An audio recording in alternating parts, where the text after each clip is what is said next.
El libro de Enoc es uno de los textos antiguos más misteriosos jamás escritos, lleno de relatos impactantes sobre ángeles caídos, gigantes, conocimiento prohibido y visiones del Apocalipsis.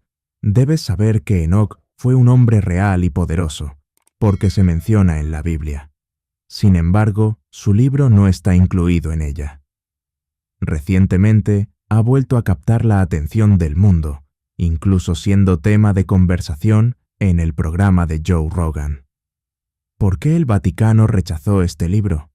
¿Y qué secretos descubrió la inteligencia artificial al analizar su verdadero significado? El libro de Enoc es una antigua obra judía que en su momento fue muy valorada por ciertos grupos, pero que más tarde fue rechazada o ignorada por las tradiciones judías y cristianas principales.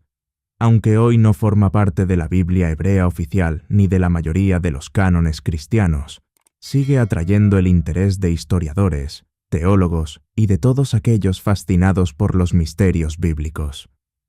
Los estudiosos fechan las distintas partes del manuscrito entre los años 300 y 100 a.C., lo que sugiere que surgió en un período complejo, cuando diversas ideas religiosas eran compartidas y registradas.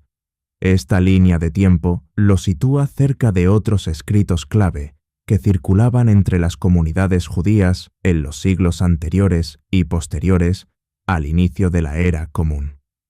El texto se conserva de forma más completa en la Iglesia Ortodoxa Etíope, que mantiene el libro de Enoc dentro de su colección de escrituras sagradas.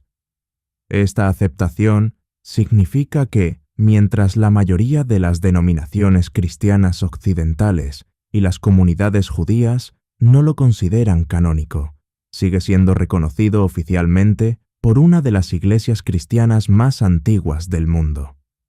En este contexto etíope, el libro se conoce como 1 Enoc, para distinguirlo de otros textos posteriores relacionados. Históricamente, el libro de Enoc ha generado intensos debates sobre su origen y legitimidad.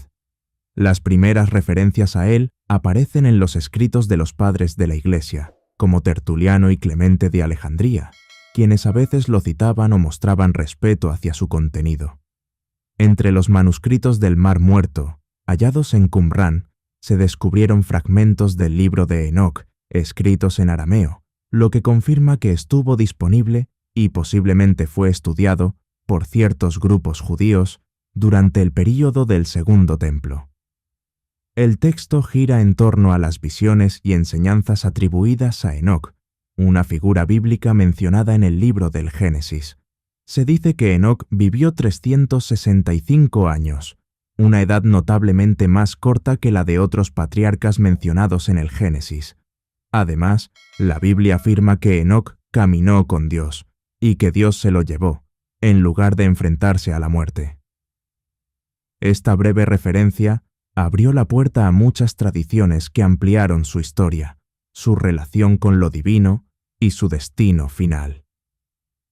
Era natural que los escritores posteriores especularan sobre el papel único de Enoc entre las figuras bíblicas, y el libro de Enoc es una de las principales manifestaciones de esa especulación, dado que muchas partes de la literatura judía antigua fueron escritas para explicar misterios que no se abordaban en la Torá ni en los profetas. No resulta sorprendente que la extraña historia de Enoc inspirara nuevas escrituras. Durante los siglos anteriores a la época de Jesús, distintos grupos judíos produjeron textos apócrifos o pseudoepigráficos que intentaban responder preguntas que las escrituras oficiales no aclaraban. El libro de Enoc pertenece a esta amplia categoría, ya que intenta llenar vacíos, especialmente sobre los ángeles, la naturaleza del universo y el fin de los tiempos. Con el paso del tiempo, el libro de Enoc fue dejado de lado por las autoridades religiosas.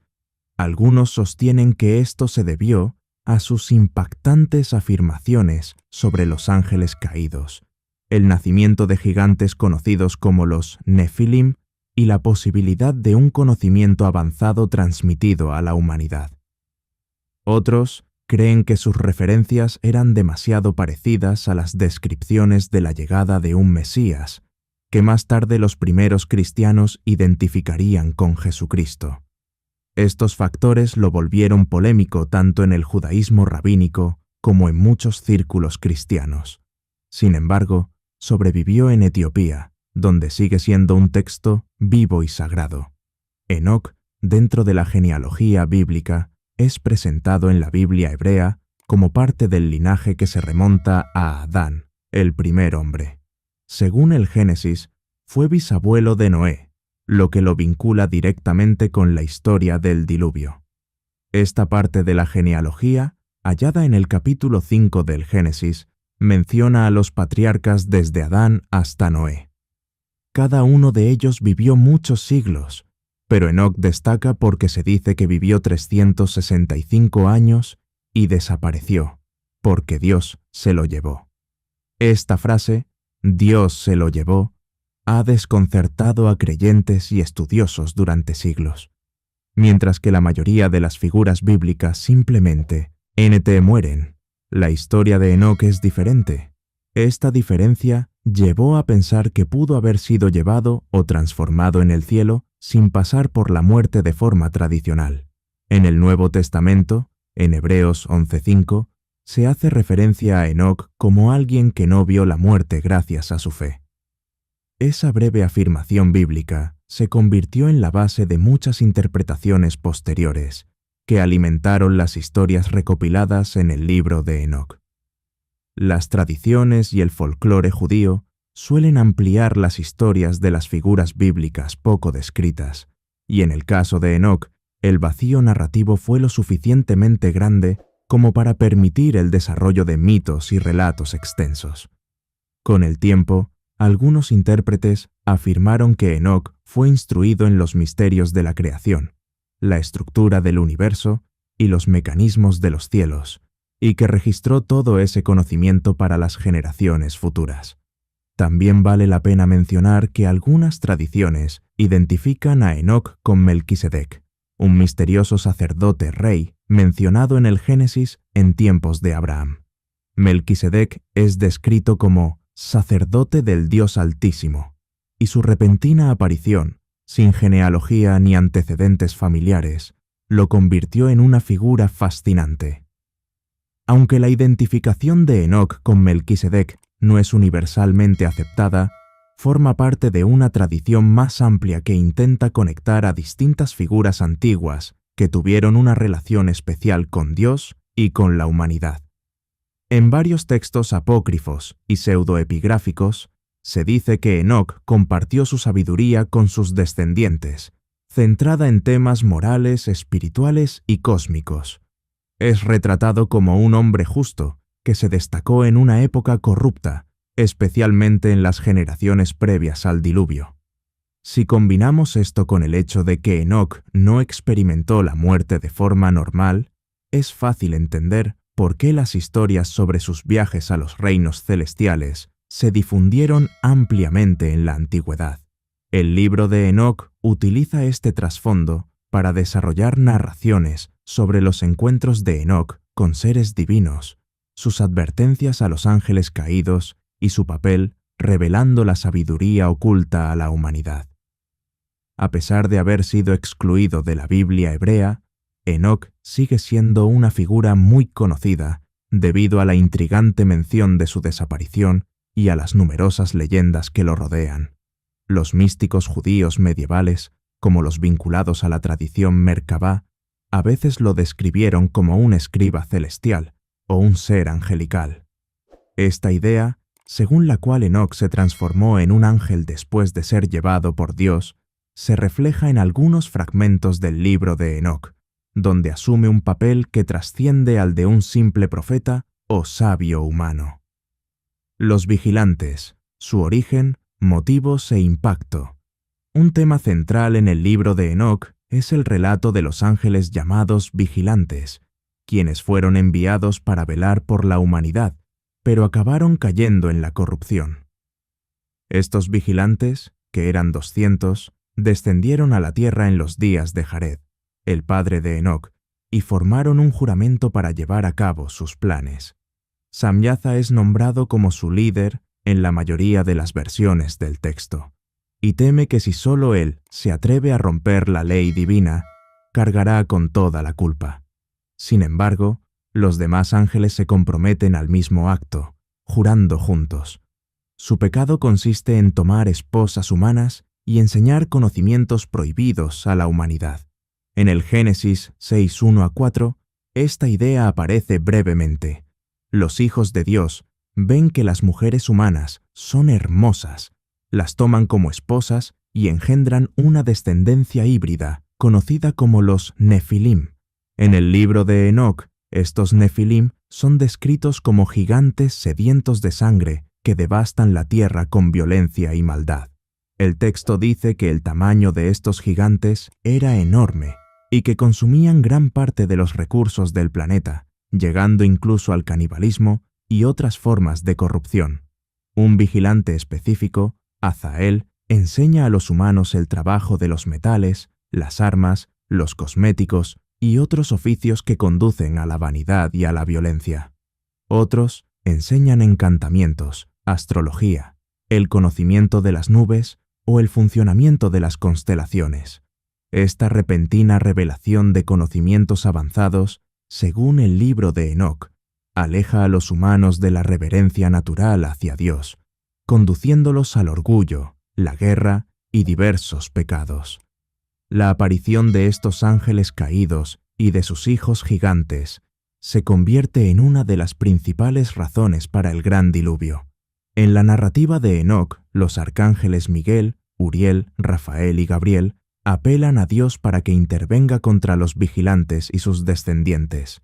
Dios envía a Uriel para advertir a Noé sobre el diluvio venidero e instruirlo sobre cómo sobrevivir. Rafael recibe la orden de encadenar a Azael, mientras que Miguel debe castigar al resto de los vigilantes. Así se explica cómo el caos fue finalmente controlado y cómo solo la línea justa de Noé sobrevivió.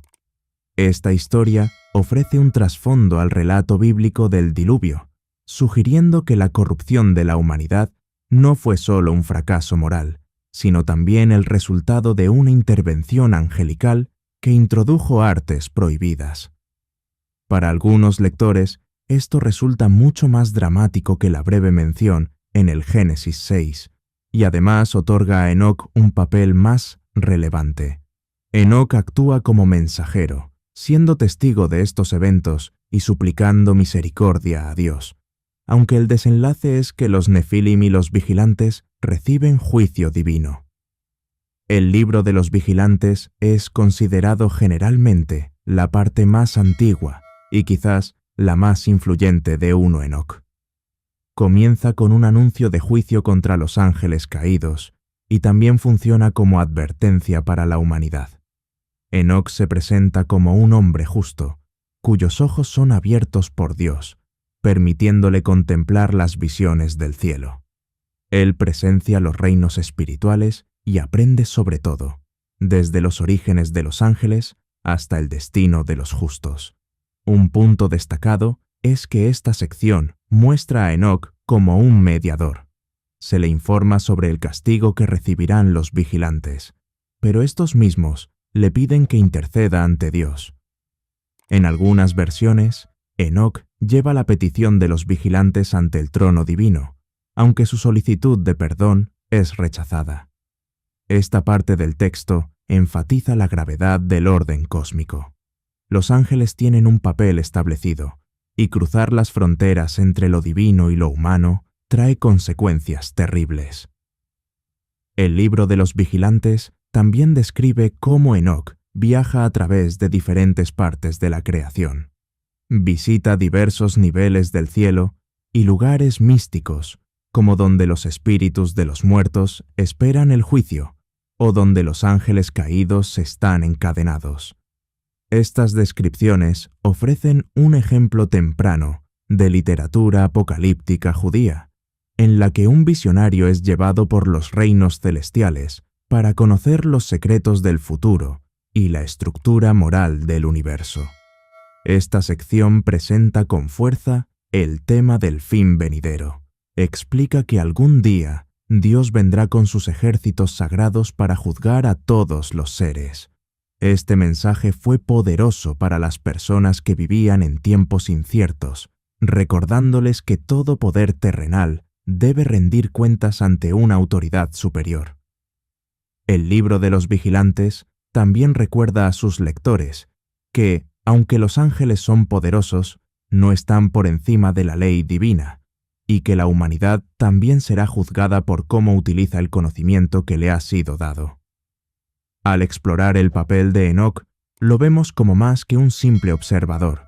Se convierte en un canal de sabiduría que explica tanto la razón del gran diluvio como el inquebrantable código moral de Dios. Al mismo tiempo, al ofrecer más detalles sobre los hijos de Dios, mencionados brevemente en el Génesis, intenta responder a la pregunta de por qué el mundo estaba tan moralmente destruido antes de los días de Noé. El libro de las parábolas, que abarca los capítulos 37 al 71, cambia el enfoque directo de los vigilantes hacia temas más amplios como el juicio, la esperanza mesiánica y el fin de los tiempos.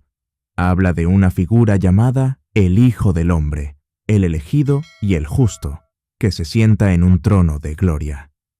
Muchos estudiosos ven paralelos entre estas ideas y los conceptos sobre el Mesías que luego aparecen en los escritos cristianos. En estos capítulos, Enoc sigue recibiendo visiones, pero ahora tratan sobre el destino de los gobernantes, los pecadores y el juicio final del mundo entero. A menudo se considera que este texto es un desarrollo posterior, construido sobre la historia anterior del libro de los vigilantes. Mientras los vigilantes destacaban la corrupción de los ángeles y su descendencia, el libro de las parábolas amplía la justicia divina hacia los gobernantes humanos y los imperios malvados. La expresión Hijo del Hombre aquí es clave. En la Biblia hebrea, Hijo del Hombre suele significar simplemente ser humano. Pero en estos capítulos de 1, Enoc parece ser un título especial que señala a un individuo elegido que juzgará al mundo con justicia. Los pasajes del Nuevo Testamento utilizan con frecuencia Hijo del Hombre para referirse a Jesús, especialmente en los Evangelios. Algunos lectores ven aquí un vínculo que sugiere que los primeros escritores cristianos pudieron haber conocido el libro de las parábolas y tomado parte de su lenguaje. Sin embargo, dado que este libro no se encontró entre los fragmentos de Qumrán, surgen dudas sobre su fecha exacta. Es posible que apareciera después de que las otras secciones de 1 Enoc ya fueran conocidas.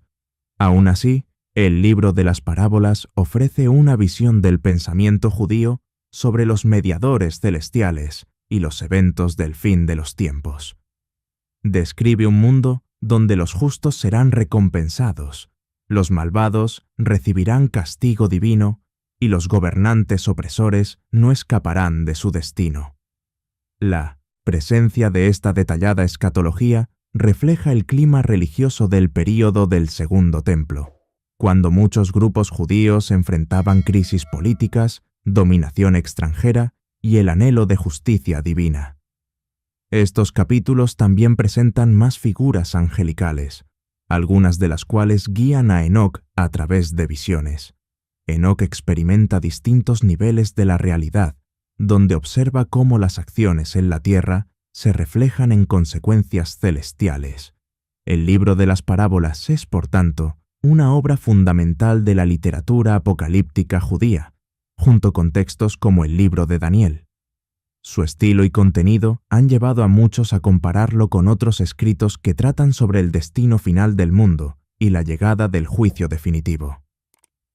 El libro astronómico, también conocido como el libro de las luminarias, es otra sección destacada de 1 Enoc. Se centra en el orden cósmico, especialmente en los movimientos del Sol, la Luna y las estrellas. Muchos eruditos creen que los fragmentos encontrados en Qumrán contienen información más amplia que las copias posteriores, lo que sugiere que las versiones tempranas pudieron haber sido aún más detalladas sobre los cielos. En esta parte se dice que el ángel Uriel guía a Enoc a través del funcionamiento del cosmos. Una de las ideas principales es la de un calendario solar de 364 días, en el que cada año se divide en 4 partes iguales o estaciones, y cada estación se compone de 3 meses de 30 días más, un día adicional. Este diseño produce 52 semanas exactas por año, comenzando siempre en el mismo día de la semana. Tal calendario también fue promovido por la comunidad que escribió el Libro de los Jubileos, un texto descubierto entre los manuscritos del Mar Muerto. Resalta la creencia de que la correcta observancia de los tiempos sagrados y las festividades depende de un calendario solar preciso, en lugar del sistema lunar utilizado por otros grupos judíos. Para muchos, el libro astronómico pone de manifiesto el interés que algunos antiguos judíos tenían por la astronomía y la medición del tiempo. Más que un relato simbólico o mítico, algunos lo interpretan como un temprano intento de armonizar la vida religiosa con una visión ordenada de la creación, en la que el conocimiento exacto de los cielos refleja el diseño perfecto de Dios. Otros ven propósitos místicos o esotéricos, señalando que los ángeles enseñan a Enoc estos secretos, lo que implica que el conocimiento es sagrado y no ampliamente conocido.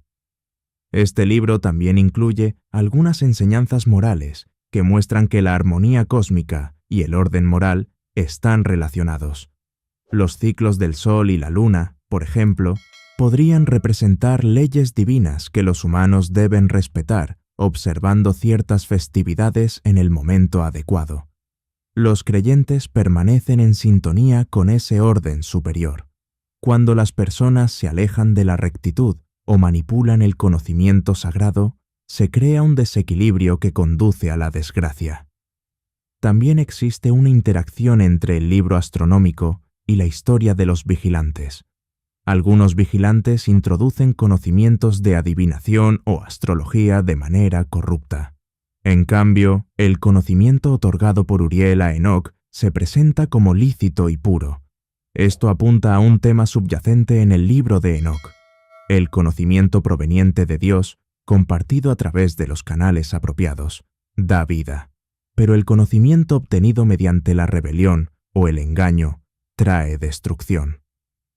El libro de los sueños, capítulos 83 al 90, presenta visiones alegóricas que narran historias sobre la historia de Israel y del mundo. Algunos interpretan estas visiones como un recorrido desde el pasado primitivo hasta la revuelta macabea en el siglo II a.C. Otros, especialmente dentro de la Iglesia Ortodoxa etíope, sostienen que fue escrito mucho antes del diluvio, en tiempos de Enoc. En estas visiones, los animales suelen simbolizar humanos o distintos grupos de personas, mientras que las figuras humanas pueden representar ángeles. Por ejemplo, un sueño puede mostrar toros blancos como los patriarcas, mientras que toros negros u otras criaturas representan naciones corruptas. Es un método para codificar eventos históricos reales en forma simbólica, una técnica común en la literatura apocalíptica judía. El libro de Daniel, por ejemplo, utiliza bestias para simbolizar distintos imperios. Al enumerar o insinuar diversas épocas históricas, el libro de los sueños ofrece una vista panorámica de cómo el autor creía que la guía divina interactuaba con la historia humana. El hallazgo de una versión completa reavivó el interés académico y dio lugar a traducciones modernas. Gracias por ver otro episodio. Mientras aún estás aquí, asegúrate de hacer clic en el video que aparece en tu pantalla para más contenido de calidad.